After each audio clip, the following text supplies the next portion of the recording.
The Law of Dependent Arising, The Secret to Bondage and Release. Sermon 18 by Bhikkhu Ñāṇananda. Narrated by Bhikkhu Candana. Bahankanua Sermon number 200. Namo tassa bhagavato arahato samma sambuddhassa. Homage be to the Fortunate One, the Worthy, fully enlightened. Upadhana paccaya bhavo bhuto dukkhang nigacchati.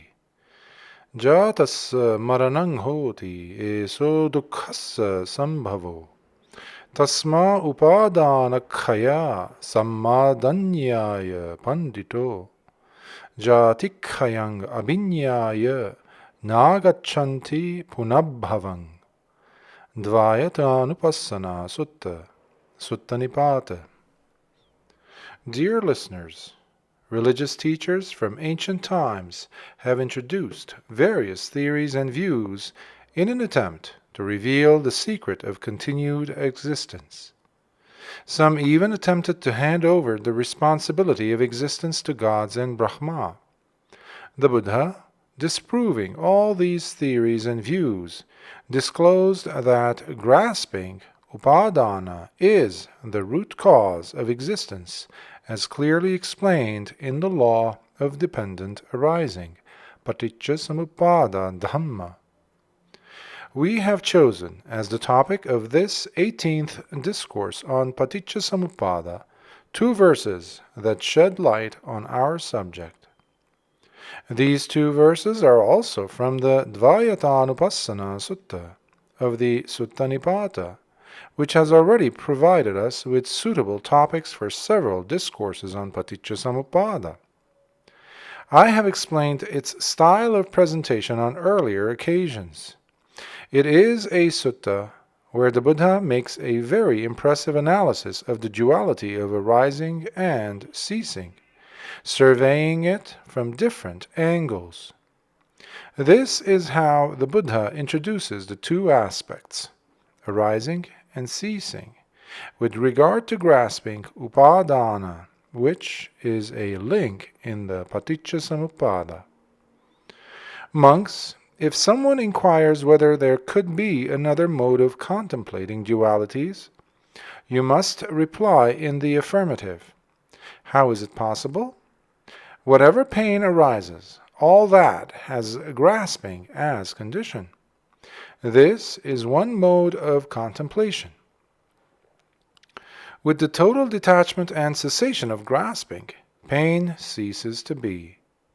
This is the second mode of contemplation. A monk who practices the dual technique of contemplation, striving hard to burn out the defilements kilesha with vigilance, can expect one of these 2 rewards, either arahanthood in this very life or the attainment of non-returnership in case a trace of grasping remains as residue. The above 2 verses were uttered to clarify that point. Upadhana paccaya bhavo, continued existence, called bhava, depends on grasping, called upadhana. Bhuto dukkhang nigacchati, the born experiences suffering. Jātassa maranang hoti, death comes to the born. Eso dukkhassa sambhavo, this is the origin of suffering. Tasma upadhana kaya, therefore, through the destruction of grasping, sammadanyaya pandito, the well-informed wise men, jātikkayang abhinyaya, realizing the extinction of birth, nāgaccanti punabhavang, will not seek birth again. That is the meaning of the 2 verses. Let us try to first understand the term Upadhana. Many of you know the position of Upadhana in the law of dependent arising. Tanha paccaya upadānaṃ, upadāna paccaya bhavo. We have mentioned on earlier occasions that when making an analytical study of any one of the links of the Paṭicca Samuppāda, the two links on either side have to be taken into account. Then, conditioned by craving is grasping. Conditioned by grasping is continuous birth. In the analysis of the Paṭicca Samuppāda, the Buddha explains the significance of grasping through the question-answer method. Katamancha bhikkhave upadānaṃ. What is grasping? Kāmupadānaṃ. Grasping of sense pleasure. Ditthūpadānaṃ. Grasping of views. Sīlabbatupadānaṃ.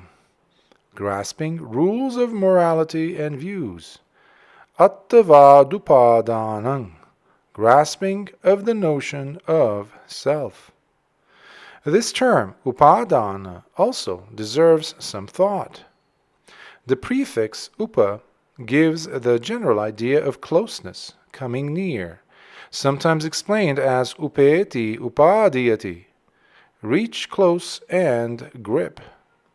In fact, the implication here is to continue to grip firmly, gripping not with the hands, but with the mind.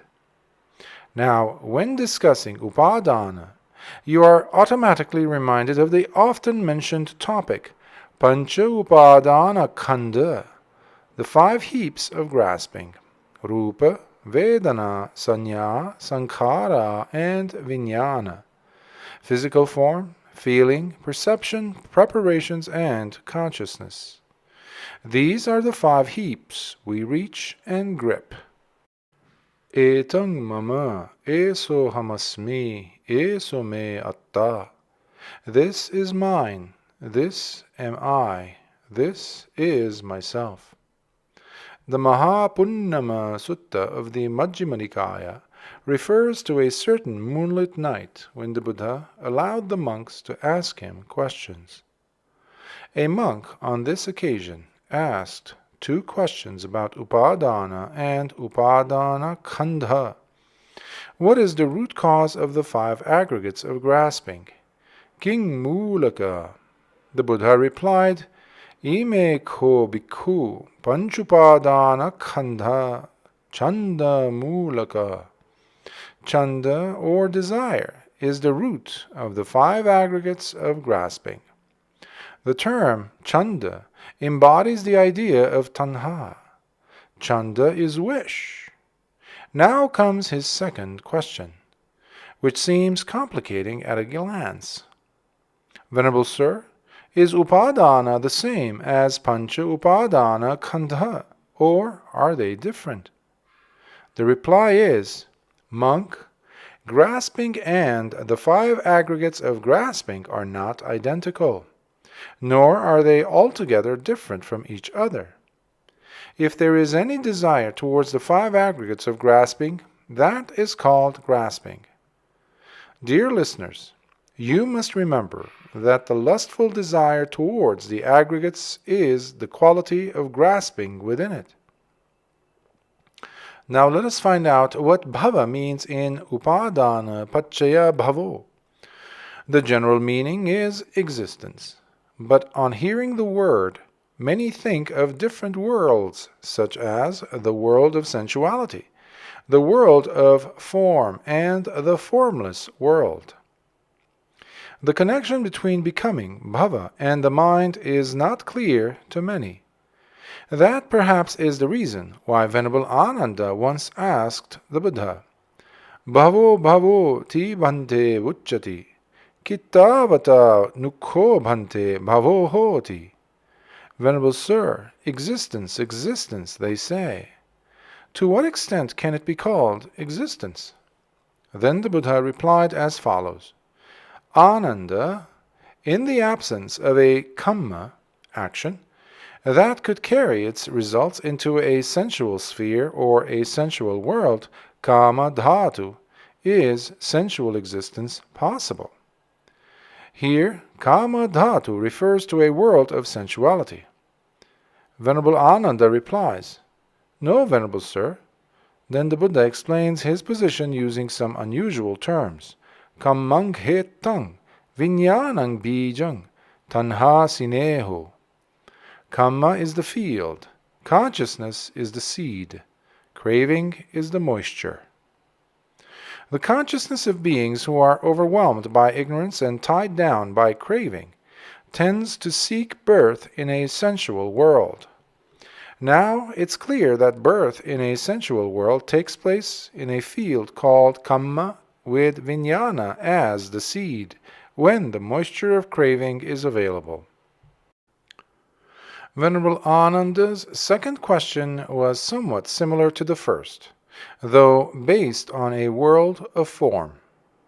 The Buddha explains, Ananda, in the absence of a kamma that could carry its results to a world of form, rupa dhatu, is existence of form possible? No, Venerable Sir. Here, the explanation is similar to that of the earlier question. For beings overwhelmed by ignorance and tied down by craving, who seek birth in a world of form, kamma provides a field with vijnana as the seed and craving as the moisture. Apply this same explanation regarding birth in a formless world, arupa dhatu.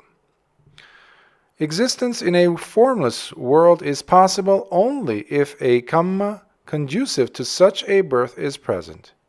In short, in the analysis of the law of dependent arising, the Buddha refers to existence as threefold: existence in the world of sensuality, kama bhava, in the world of form, rupa bhava, and in the formless world, arupa bhava. Now we have discussed bhava. What do you think is bhuta in bhuta dukkhang nigacchati? A bhuto is one who has come into existence. Upadhana paccaya bhavo, bhuto dukkhang nigacchati. One who falls into continuous existence, one who enters continuous existence. He is referred to as bhuta. He experiences pain, suffering. How? Herein you must remember that contained within bhava, both birth and decay and death are found. These two inherent features, birth and decay - death, jati, jara marana, are thereby proved. Bhuto dukkhang nigacchati implies that a person who comes into existence has birth and decay - death, which are an inseparable pair yoked together. Every religious teacher has attempted to remove decay and death from birth, to create an external birth. The Buddha has confirmed the impossibility of such a position in the Salla Sutta. Nahiso upakkamo athi yena jata na miyare jarampi patva maranang evang dhammahi panino. There is no device whatsoever by which a born person can avoid death.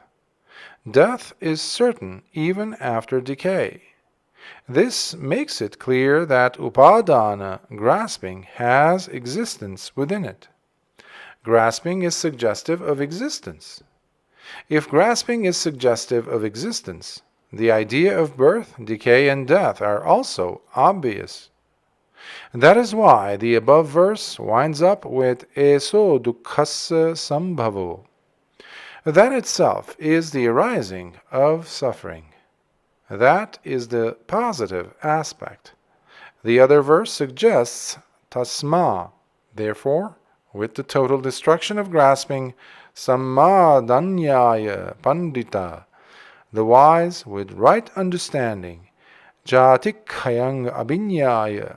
This is an unusual phrase, which we will explain now. Jātikkhayaṃ abhiññāya means seeing the destruction of birth, the non-existence of birth, with wisdom par excellence.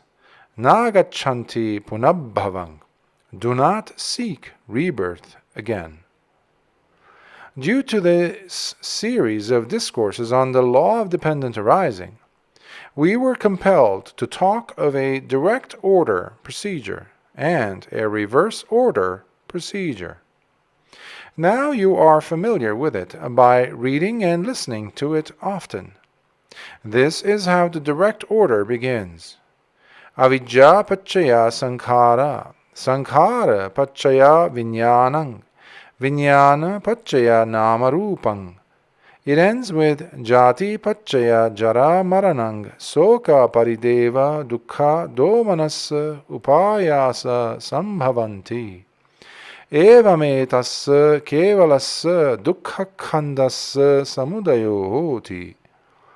Although the entire process has not been mentioned here, we can see that conditioned by birth, there arise decay, death, grief, lamentation, suffering, and dejection.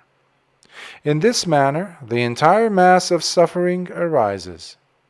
That is the law of dependent arising in direct order, which reveals that, dependent on birth, there arises the entire mass of suffering, decay, death, grief, lamentation, suffering, dejection, and despair. How do we look at this in the reverse order? Avijjayatveva asesa viraga nirodha. With the total destruction, detachment, and cessation of ignorance, sankhara nirodho, preparations cease. Sankhara nirodha viññāna nirodho. With the cessation of preparations, consciousness ceases. Viññāna nirodha namarupa nirodho. With the cessation of consciousness, name and form cease. It goes on till the last link.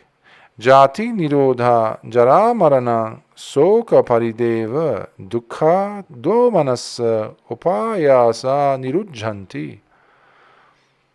Evametasya kevalasya dukkha khandasya nirodho hoti. This is the reverse order. With the cessation of birth, it is obvious that decay, death, grief, lamentation, suffering, and dejection also cease. In this manner, the entire mass of suffering comes to an end. But, dear listeners, we have come across an unusual discourse delivered by the Buddha himself, which suggests the possibility of attaining Nibbāna through the direct order alone. It is the Upanishad Sutta of the Abisa Sanguta in the Sanghutanikaya. Most educated Westerners who dislike the negative quality in the discourses on causality seem to prefer this Upanishad Sutta, which follows the direct order, adding up link by link and finally ending up in Nibbāna. The simile used here is the same as what is found in any other discourse on dependent arising. This is how it goes. Just as monks, a shower of rain with piercing raindrops pours down on a summit of a hill, and the water takes a downward course along the slopes, filling rugged crevices and small ditches, and when they overflow, the small holes, and when they overflow, the large holes, and when they overflow, the rivulets and large rivers, and finally fills the great ocean. In the same way, monks, etc., supported by this illustrative simile, the Buddha proceeds to explain the links of the law of dependent arising. Please try to remember the links even though not familiar with the meanings. Evameva ko bhikkave avijjupanisa sankhara sankharupanisang viññānaṃ viññānupanisang namarupang namarupanisang salayatanang salayatanupanisa passo passupanisa vedana vedanupanisa tanha tanhupanisang upadhanang upadhanupaniso bhavo bhavupanisa jati jatupanisang dukkhang. Now follows, from there onwards, a process that even you may prefer. Dukkhupanisa saddha, saddhupanisang pamujjang, pamujjupanisang piti, pitupanisa passaddhi, passaddhupanisang sukhang, sukhupaniso samadhi, samadhupanisang yathabhutang ñāṇadasanang, yathabhutang ñāṇadasanupanisa nibbida, nibbidupaniso virago, viragupanisa vimutti, vimuttupanisang khaye ñāṇaṃ. This account is very unusual, because it follows only the direct order. The reverse order is inapplicable here.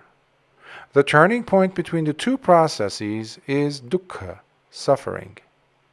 At this juncture, I wish to critically comment on the Sinhala translation of the Tipitaka, where the Pali word Upanisa has been conveniently replaced by Paccaya, thereby denying Sinhala readers the full significance of this special word Upanisa. The Upanisa Sutta, when translated, would appear as follows. Even without a knowledge of Pali, one could notice its special quality. The earlier sutta was worded as followed. Dependent on ignorance arises preparations. Dependent on preparations arise consciousness. But this sutta, translated grammatically, would appear as follows. In association with ignorance, within parentheses, arise preparations. In association with preparations, consciousness. In association with consciousness, name and form. In association with name and form, 6 aggregates. In association with 6 aggregates, contact. In association with contact, feelings. In association with feelings, craving. In association with craving, grasping. In association with grasping, existence. In association with existence, birth. In association with birth, suffering. The second part follows the same pattern. In association with suffering arises confidence, saddha. In association with confidence arises delight, pamoda. In association with delight arises joy, piti. In association with joy arises serenity, passaddhi. In association with serenity arises ease, sukha. In association with ease arises concentration, samadhi. In association with concentration arises knowledge of things as they are, yathabhuta ñāṇadasana. In association with knowledge of things as they are arises disenchantment, nibbida. In association with disenchantment arises detachment, virago. In association with detachment arises emancipation, vimutti. In association with emancipation arises wisdom of extinction, khaye ñāṇa.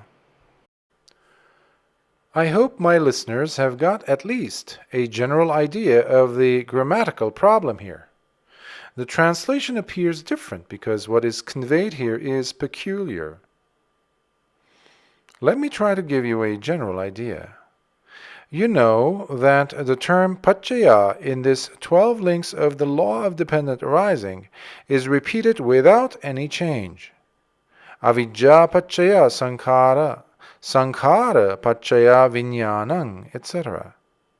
But the term Upanisa is declined with the subject it qualifies, keeping to case, gender, and number. Those of you who know grammar will agree that an adjective will take the case, gender, and number of the noun it qualifies. Avidjupanisa sankhara, therefore, will have to be translated as preparations exist in association with ignorance. Avidya is a feminine gender noun in Pali. Sankharupanisang viññāṇaṃ has to be translated as consciousness exists in association with preparations. Sankhara is in the plural in Pali. Vedanupanisa tanha has been translated in the feminine gender in grammatical Sinhala, although an identical version is not possible in English. I wish to draw your attention to an unknown aspect of the term Upanisa, though it is used often. You have heard of Upanisaya Sampatti. Upanisa means in close association with. Why the Buddha used the term Upanisa instead of Paccaya is a problem. In order to clarify that point, I wish to quote as a brief commentary the Nibbāna Pariyaya Sutta in the 6th Nipāta of the Sanghutanikaya. This sutta holds within it several valuable facts about the Dhamma. The Buddha addresses the monks in one place as follows: Katamocha bhikkhave dukkhassa vipako. What is the consequence of suffering? A person oppressed by suffering, overwhelmed by suffering, will grieve as a consequence, will become feeble, lament and beat his chest, and finally, sammohang apajjati, will fall into total delusion. There is another aspect.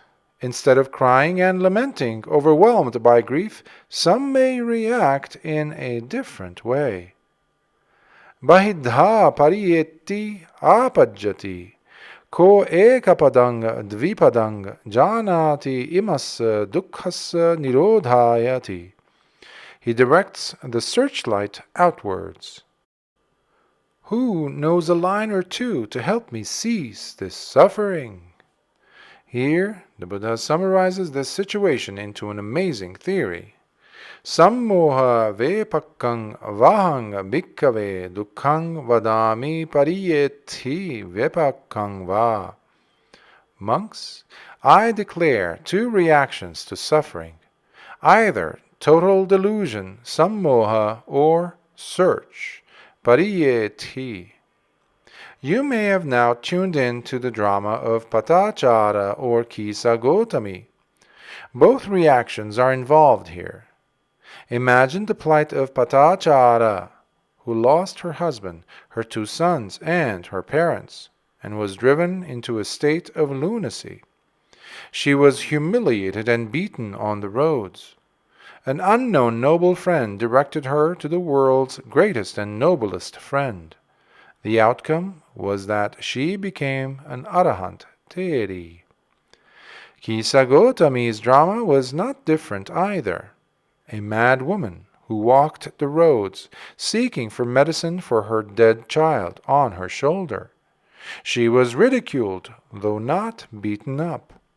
An unknown noble friend directed her to the Buddha. The mad walk finally ended up in arahantship. It's clear now that delusion and search are both present here. Then why is the word va, vepakkang vahang, used here? It gives an alternative. Paccaya has a specific idea. Jati paccaya bhikkhave jaramaranang. Upada va tathagatanang. Anupada va tathagatanang. Titha va sa dhatu. Those are examples. Decay and death have birth as the only condition. Whether Buddhas are born or not, this law persists unchanged. But the Buddha declared that suffering has 2 consequences or results. Either one would fall into delusion, or one would fall into a search outside. Dear listeners, we have often fallen into the first of these 2 tracts, the reason being the absence of a noble friend. The search for a person who knows 1 or 2 lines to direct us will be futile until and unless a Buddha appears. That has to be well understood. The stories of Patachara and Kisa Gotami prove that the ordinary worldling's reaction to suffering is delusion. Lying hidden underneath it, one may discover an Upanishad Sampatti, a karmic force which is visible to a Buddha, though hidden from us. In this context, Upanishad conveys the idea of relying on or in association with. Two possible results are seen in association with the experience of suffering. One is delusion, the other is search. The positive results of the search have already been mentioned. It is an upward path of purification, where suffering, dukkha, leads to confidence, saddha. Confidence leads to delight, pamojja. Delight leads to joy, piti. Joy leads to serenity, passaddhi. Serenity leads to ease, sukha. Ease leads to concentration, samadhi. Concentration leads to knowledge of things as they are, yatabhutanyana dassana. It leads to disenchantment, nibbāna. Disenchantment leads to detachment, virago. Detachment leads to emancipation, vimutti. Emancipation gives rise to the wisdom of extinction, kaya ñāṇa, or the wisdom to understand everything. Most educated Westerners prefer this explanation, which leads you on a positive track. A certain erudite person of modern times named this discourse as the circular law of dependent arising. It is called circular because it follows the direct order to the end, instead of using the direct order and the reverse order. Even though many are familiar with the Upanishad Sutta, the subtle difference between Paccaya and Upanishad is hardly recognized, as a result of which even translations have treated both words as identical. You must understand that Upanishad has an alternative implication. That is why this sutta says, in association with ignorance, instead of dependent on ignorance, which suggests a definite result based on conditionality. Assuming that the Upanishad Sutta clarifies the difference clearly, let us understand the final result of this path. What was the final attainment of those arahant bhikkhunis? The cessation of birth, Jināti kaya. If grasping gives rise to existence, and existence gives rise to birth and decay, death, we have to eliminate birth. There is no other alternative but the elimination of birth. That is called Jināti kaya. A great many humans who promote and love existence dislike extinction, Nibbāna, for that reason.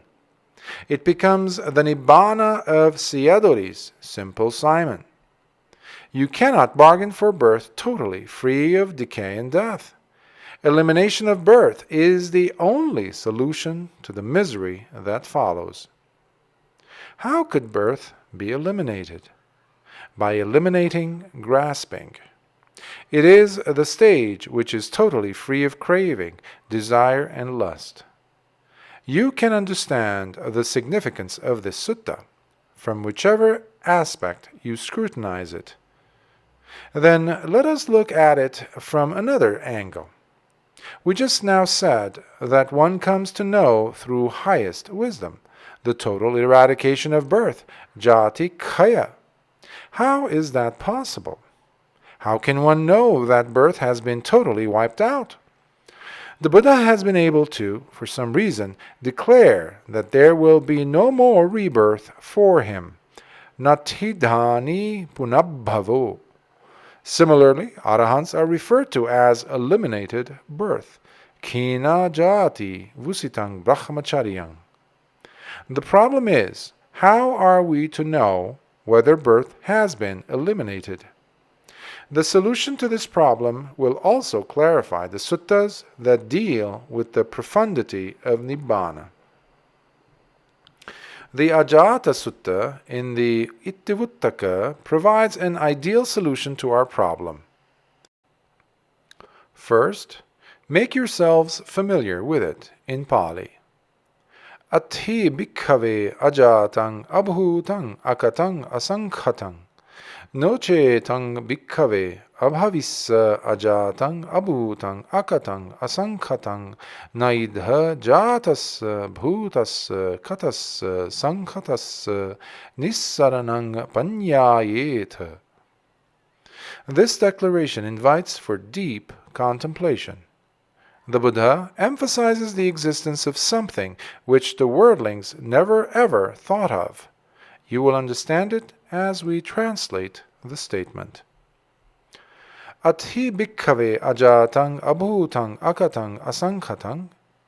Monks, there exists a state unborn, unsprung, undone, unprepared.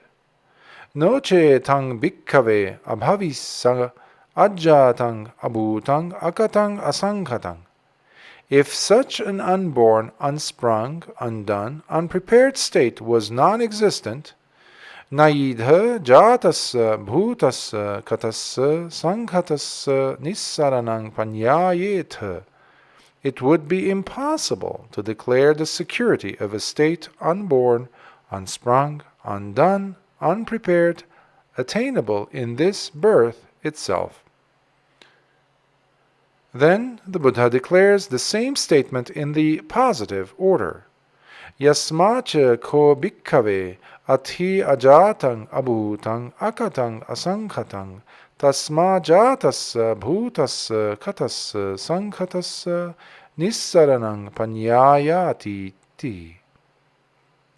Monks, since there exists an unborn, unsprung, undone, unprepared state, there is a release from the born, sprung, made, prepared state. Now we must understand why the Buddha repeated it, emphasizing the negative and the positive points of view. The ordinary worldling is unable to imagine the existence of such a state. That is why we highlighted it in our series of discourses on Nibbāna. The worldling is unable to comprehend it due to his craving for existence. What is expressed here is the cessation of birth through the cessation of continuous existence, which the Arahants experience with the attainment of Phala Samapatti.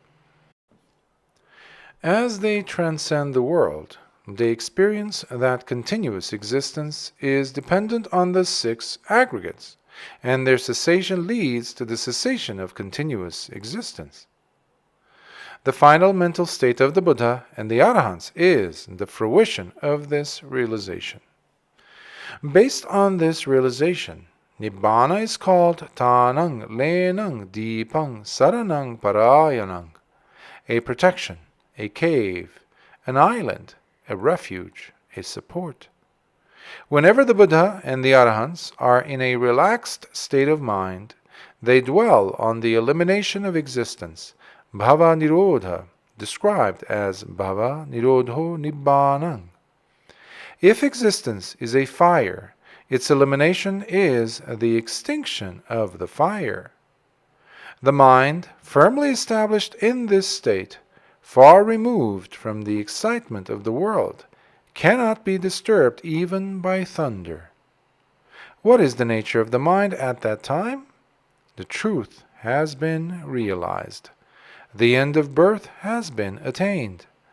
The continuous existence having been eliminated, birth too is ended. Decay and death are thereby terminated. This truth has been realized. That is the quality of the mind, free from continuous existence. The following verses in the Itivuttaka effectively condenses the ideas expressed above.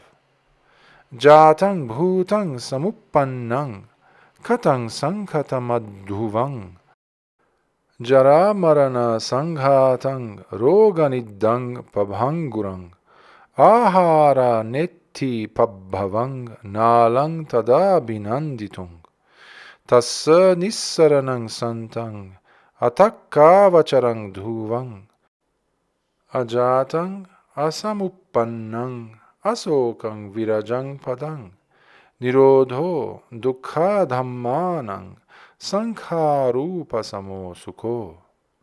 Here is its meaning. It gives a realistic description of the world. Jatang bhutang samuppannang, born, sprung up, dependently arisen. Katang sanghatamadhuvang, made, prepared, short-lived. Jara marana sanghatang, bonded by decay and death. Roganidang pabhangurang, a nest for sickness, perishable.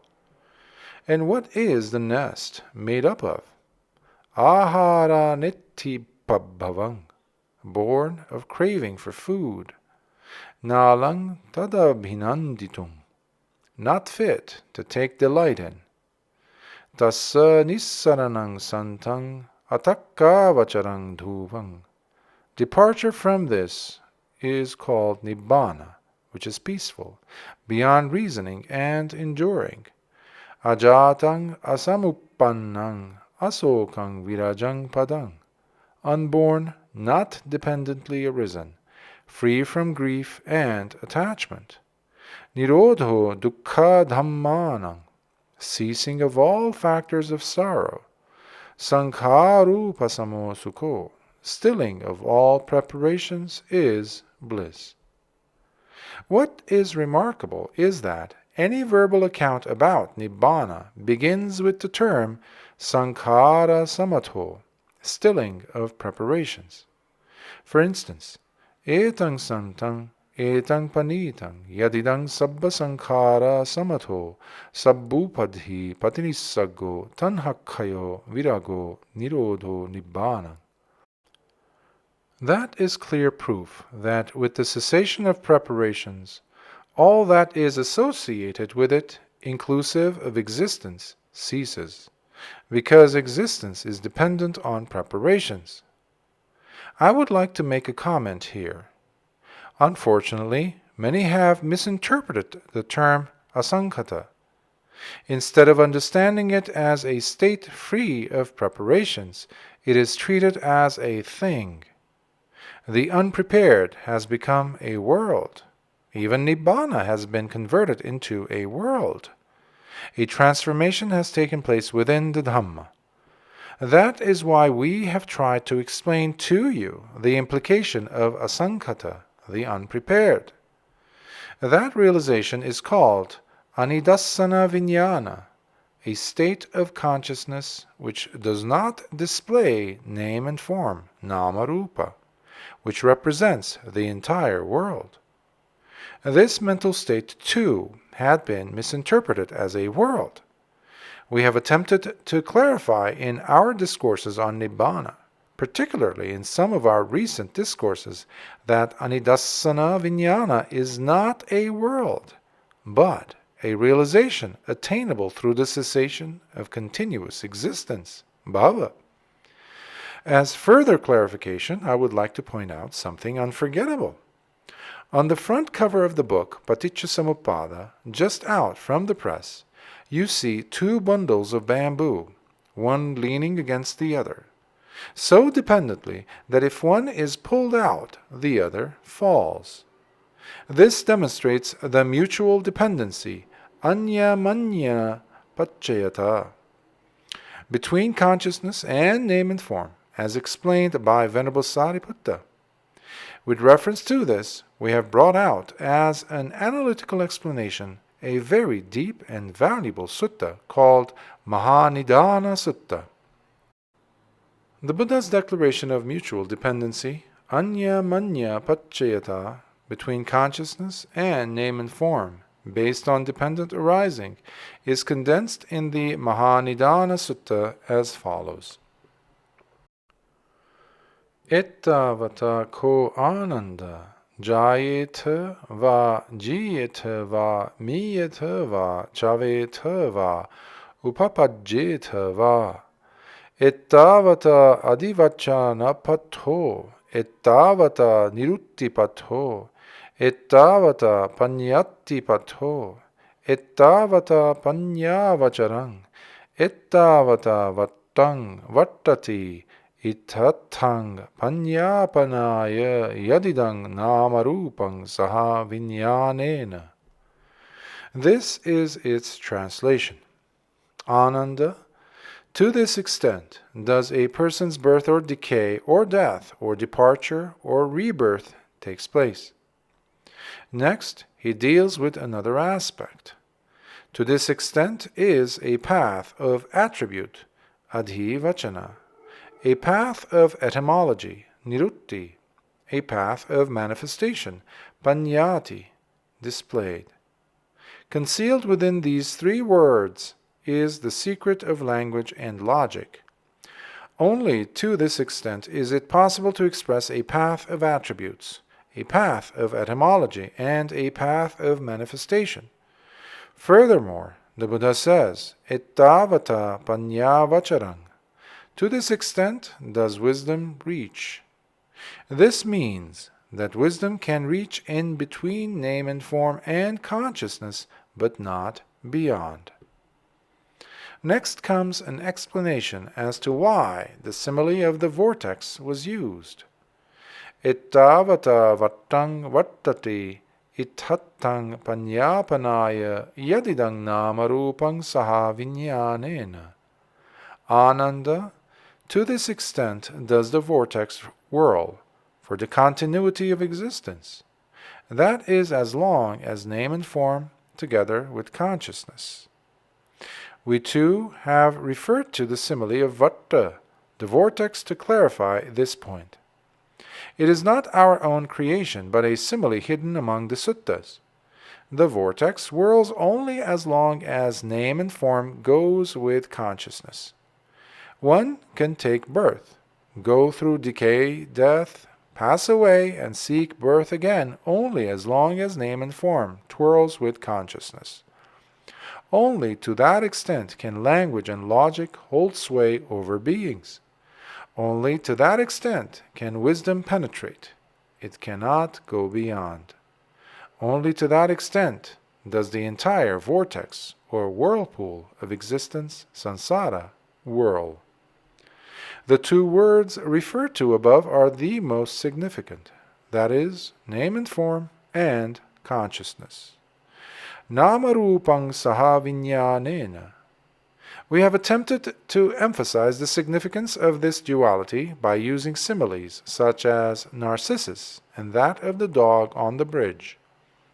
Inability to understand this mutual dependency, anya manya paccayata, is at the very root of delusion.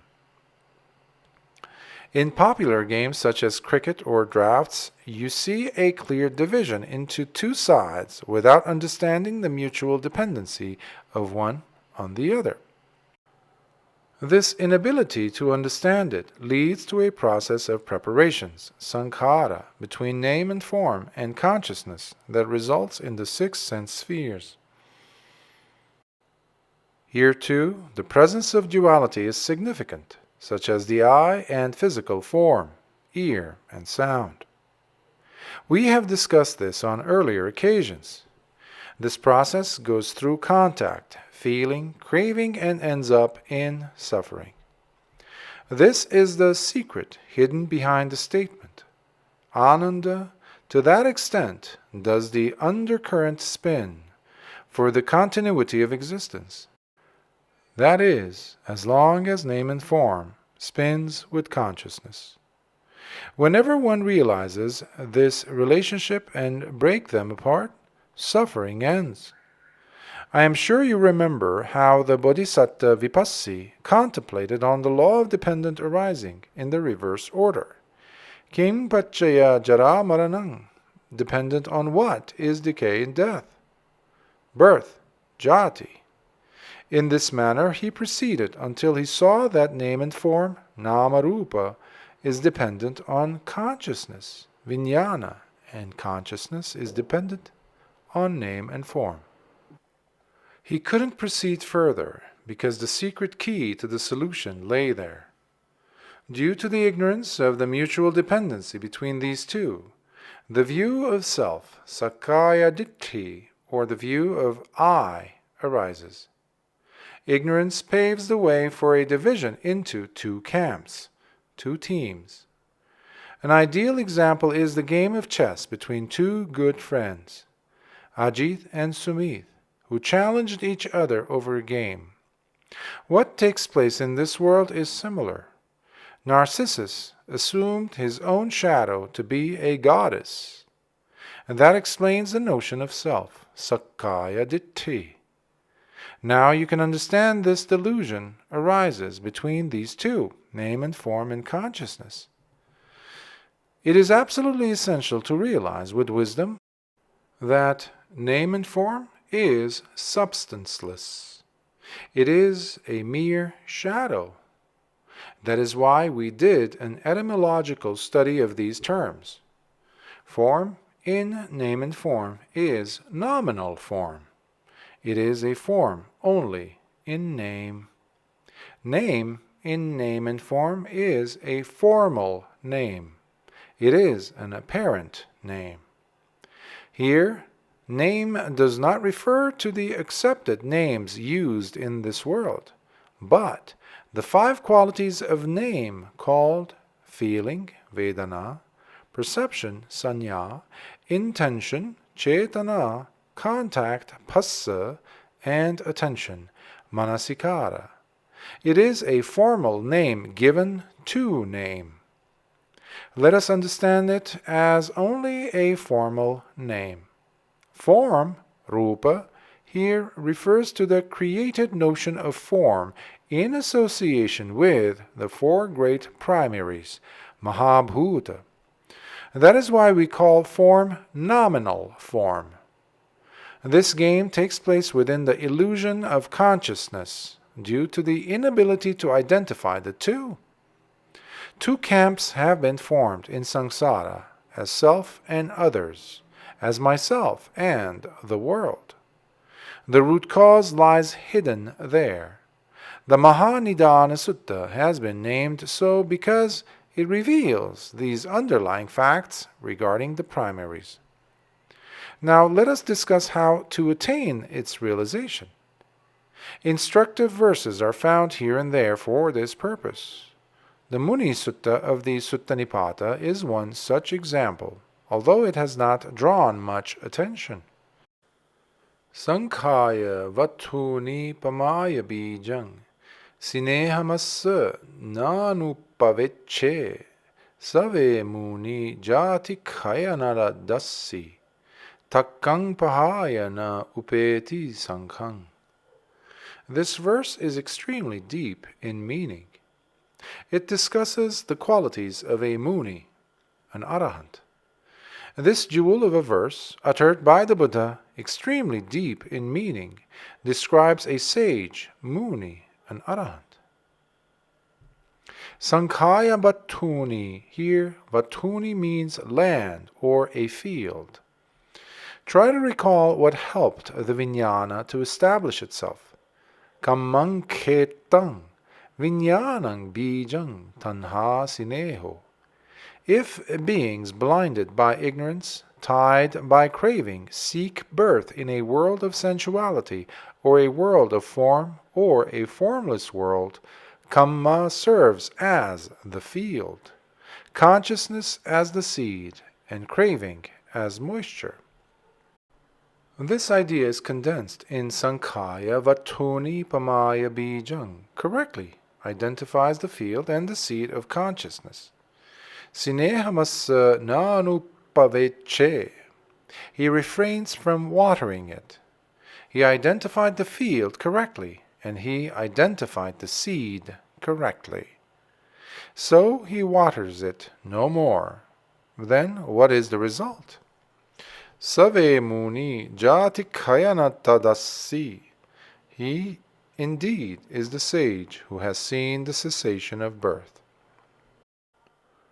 Takkang pahaya naupeti sankhang. The term takka reminds us of atakka vachara. Takkang pahaya, given up, reasoning. Naupeti sankhang, seeks no recognition. Here, a special comment is necessary to clarify this phrase. The worldlings do not recognize Arahant. What is the reason? Worldlings recognize people with assets, Upadhi Sampatti, such as the possession of land, houses, designations, or vehicles. The Buddha and the Arahants have given up the 5 assets called the aggregates of grasping, which they had been carrying all the way through samsara, and as a result, they are not reckoned or taken seriously by the worldlings. Takkang Pahaya, too, suggests a deep meaning. The Avyakata Vatu, or the undeclared topics, seem to baffle many. We have earlier discussed 4 points out of the 10 undeclared topics. They deal with the position of a Tathagata after death. Not only the religious philosophers of that time, but even the educated class today are baffled by the Buddha's silence regarding such popular topics. Educated Westerners say that it revealed the Buddha's ignorance, but the true position was, dear listeners, that the Buddha and the Arahants were beyond all limitations of logic. Language and logic, restricted by dilemma and quadrilemma, are incapable of penetrating the after-death position of the Buddha and Arahants. The 4 questions are mitigated by the misconception of a personality or a soul after death. This is how the Buddha rejects them. It cannot be said that a Tathagata is after death or is not. Nor can it be said that he is both, is and is not, or he is neither, is nor is not. Please try to understand this subtle point. It is not possible to say yes or no to these 4 positions. Neither can you confirm the 4 positions wholesale or reject them altogether. As such, Sankhang na upeti, comes not within reckoning, is the best description of this post-parinibbana position. References made regarding the deep qualities of the Buddha in certain suttas are amazing. They are not empty sayings imposed on him. Here is an impressive one. Rupa sankha vimutto ko tathagato gambhiro appameyo duppariyogaho seyatapi mahasamuddo. The Tathagata is beyond reckoning by form. He is free from the qualities of form, having given them up. He carries a form which he has not grasped. For this reason, the world finds it too deep a concept to realize. Gambhiro, deep. Appameyo, immeasurable. Duppariyogaho, difficult to penetrate. Seyatapi mahasamuddo, like unto the great ocean. The reason for comparing it to the ocean is that it is beyond understanding, beyond grasping through logic. We know that logic functions within the limitations of consciousness and name and form. A breakthrough reveals the sphere unattainable through logic. Atakkavacharangdhuvang means beyond reasoning and stable. Logic is unstable, but the worldlings dwell within the framework of logic. Since the Buddha has surpassed the worldly characteristics of form, he is called Rupa Sankha Vimutto. Although it sounds amazing, I can't help remarking here that the Arahants are the least recognized, ignored in the world, due to the absence of expected qualifications. The world is reluctant to find out what Nibbāna is. Because of their craving for continuous existence, they lean on logical reasoning. The problem is most serious among the educated Westerners. The statement Rupa Sankha Vimutto ko Tathagato explains the reason. He is beyond reckoning by form. Sankhang no peti vedagu. The knowing of the Veda, wisdom, does not yield to reckonings. Now you can understand the depth of the simile in the verse, Sankhaya Vatuni.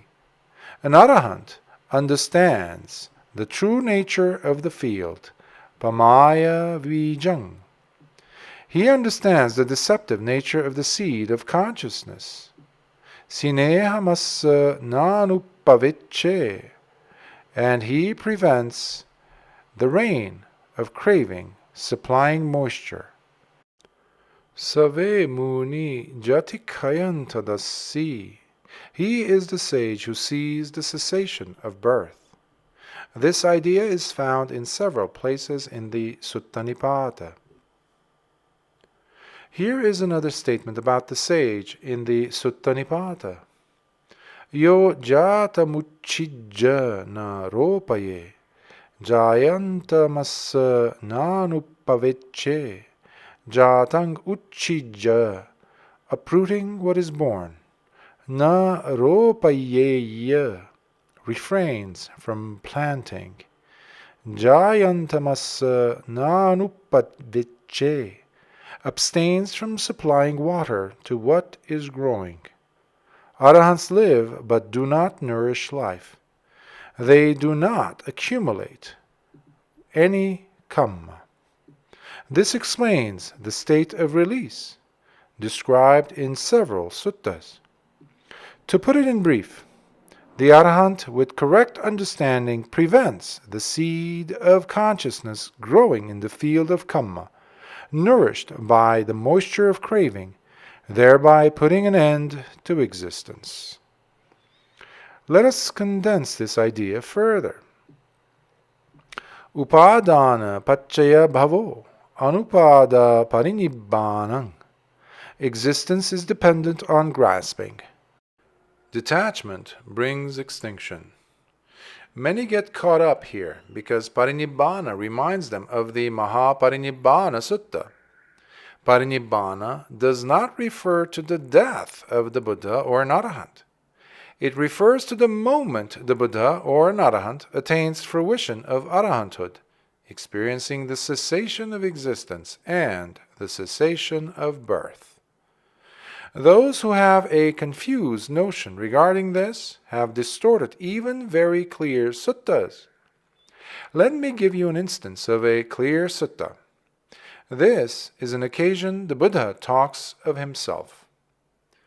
Tinnoso bhagava taranaya dhammang deseti, santoso bhagava samathaya dhammang deseti, dantoso bhagava dhammathaya dhammang deseti, parinibbutoso bhagava parinibbānaya dhammang deseti. If we attempt translating verbally, it will cause confusion. Let us proceed carefully.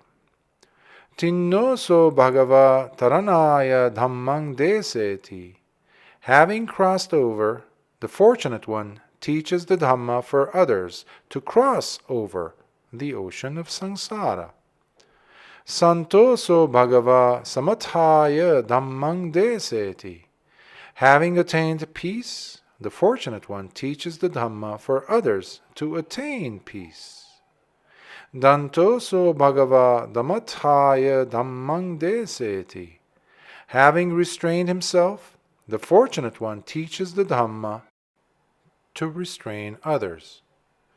The last sentence goes as Parinibbuto so bhagava parinibbānaya dhammang deseti. If Parinibbuto means passing away, how could he teach the Dhamma?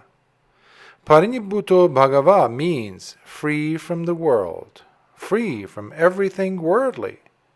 Then the line reads, having released himself from the world, the fortunate one teaches the Dhamma for the release of others. Please remember that Parinibbuto means the total isolation of the Buddha or the Arahants from the world by entering the mental state of Arahattapala Samapatti. In that state, they do not even hear the thundering. If one is unable to realize in this very life that one's existence has been totally eliminated, doubt will remain.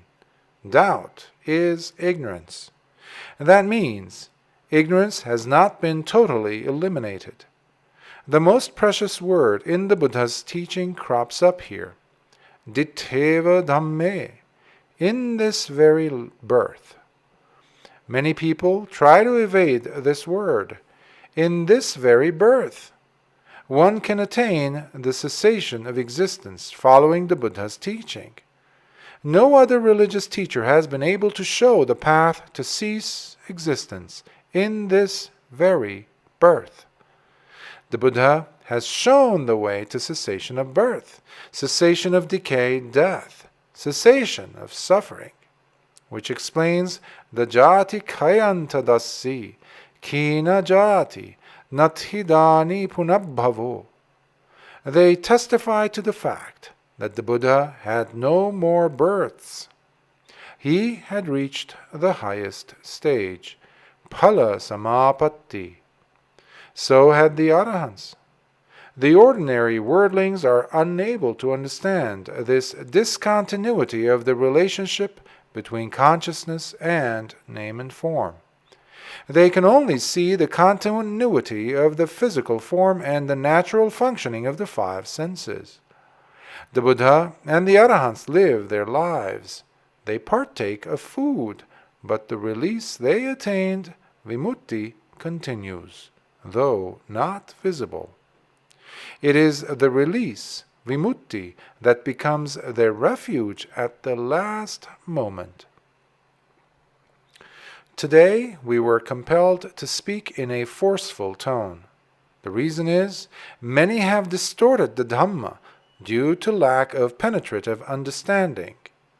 Dhamma has been converted into a path that promotes continuity of existence. The educated class here, as well as abroad, are responsible for it. We have done our best in clarifying misconceptions.